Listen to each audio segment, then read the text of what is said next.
Arkadaşlarımız ağızlarını kirletmemelidirler. Ağzın kirlenmesi biraz kalbin kirliliğinden olur.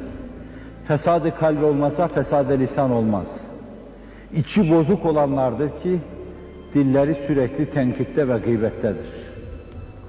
Benim kalbim temizdir, hizmet mülazası, hizmet maslahatı falan demelerine kimse inanmaz onların.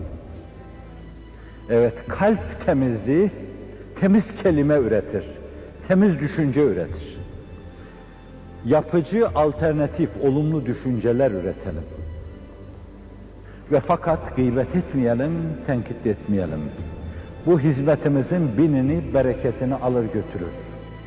Bir yerde tenkit varsa, Cebrail tenkit etmez, gıybet etmez ama fakat siz Cebrail kadar aktiviteniz olsa, hayata mazhar olsanız, o kadar çalışsanız, o kadar samimi olsanız, o kadar ihlaslı olsanız, bir şey söyleyeceğim size, fakat yemin edeceğim, vallahi billahi tallahi, oradaki hizmetinizde katiyen bereket bulamazsınız.